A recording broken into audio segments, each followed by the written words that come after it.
So when you're buying or selling stocks, it's not just the stock price you have to pay. There are some other charges involved as well, from account related ones to transactional ones. Now today I will take you through each one of those charges so that you are never caught with a surprise. Now the first charges is known as account charges. Now there are two types of account charges. At the time of opening, and the other one is called maintenance. Now whenever you open a demat account or a trading account, you have to pay a fee. Right? Even for maintaining your demat account, DPs take an annual maintenance charge from you, also called AMC. But if you're on Groww, right, you probably already know that you don't have to pay any of this. It's free to open a demat account or a trading account on Groww, and there's zero annual maintenance charges on Groww as well. So that's great. Now number two is brokerage. We spoke a little bit about this in our previous video. This is the commission that a broker takes from you for providing their services. It is usually a percentage of the value of the total stocks traded.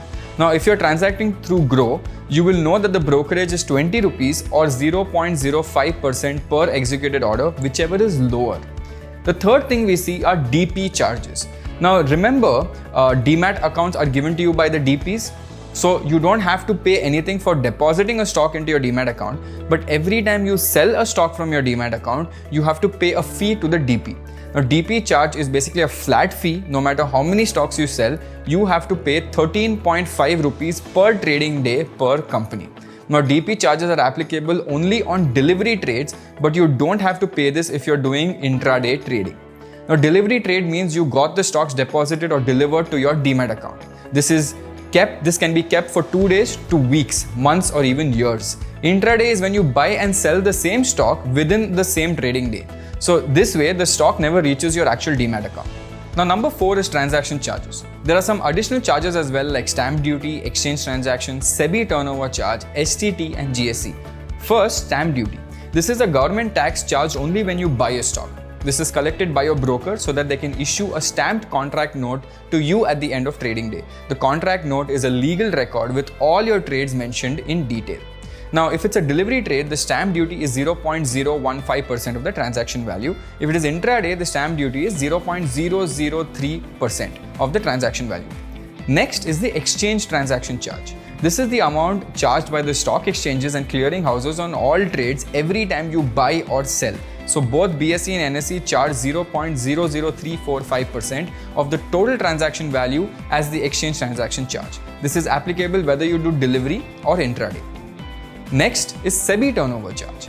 Clear from the name itself, this one goes directly to the SEBI for all the trades that you do, whether you buy or sell stocks. SEBI basically charges 0.00005% of the total transaction value as SEBI turnover charge. This is applicable for both delivery and intraday. Now we look at STT, or securities transaction tax. Now this is a tax you have to pay for buying or selling stocks. For delivery trades, STT is 0.1% of the entire transaction value, whether you buy or sell stocks. But for intraday, STT is only 0.025% and is applied only when you sell stocks.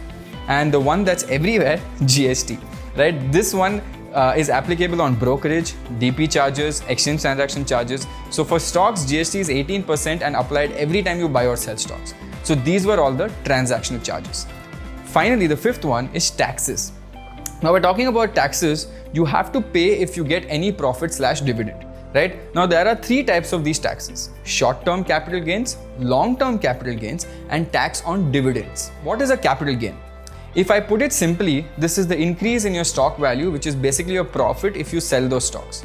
First, let's look at short-term capital gains. Short-term capital gains here basically means within 1 year. If you buy a stock and sell it within 1 year for a profit, you have to pay the short-term capital gains tax, which is 15% on that profit.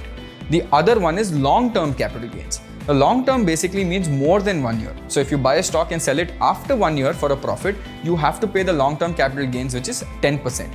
But if your capital gains is less than or equal to 1 lakh rupees, you don't have to pay any tax at all.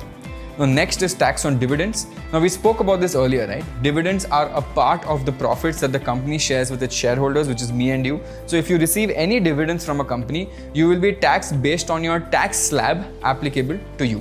For example, so say you're in buying 10 stocks of 100 rupees each on Groww. Now you can see that you actually need to pay 1001.78 rupees instead of 1000 rupees to buy because of the charges we talked about in the video. Now if you see this graph, you will see that the price is 100, quantity is 10 and the amount is 1000. Now look at the charges. First we see brokerage of 0.05% or 0.5 paisa. We see STT charge of 0.1% or 1 rupee. We have the exchange transaction charge which is 0.00345 or 0.03 rupees. Then we see SEBI charges of 0.00005%, almost 0 rupees.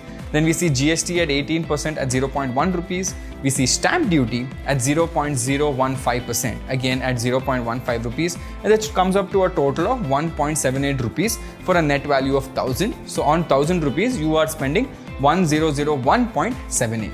And when you sell those stocks at 110 rupees per stock, you actually get 1198.3 rupees instead of 1100. Now you might have thought you made a profit of 100, but with all the charges you actually get a profit of 98.3 rupees, which is not bad. For example, if I show it to you again, price is 110 this time with a quantity of 10 and the amount of 1100, but here we have brokerage again, which is 0.05%. We have STD charge, which is 0.1%, coming up to 1 rupee. We have exchange transaction charge again at 0.00345%, which is 0.04 rupees. We have SEBI charges, turnover charges, which is 0.00005%, which is again almost 0. And finally GST at 18%, which is 0.11. Now the total charges here are 1.7, so it is deducted from your 1100 and you end up getting 1098.3. Now, most of the charges that you see on the screen are the same across brokers or platforms. So you really can't avoid or lower any of this. Some of them, yes, if you're doing intraday. The only difference that's different across the sectors or across platforms is brokerage. Like we mentioned earlier, on Groww, brokerage is 20 rupees or 0.05% of every executed order, whichever is lower. Now, you can do your own calculation as well with the Groww brokerage calculator. Now finally, I hope all of this is clear. Now in our next video, we will basically talk about why, what and how about IPOs in complete detail. So see you soon.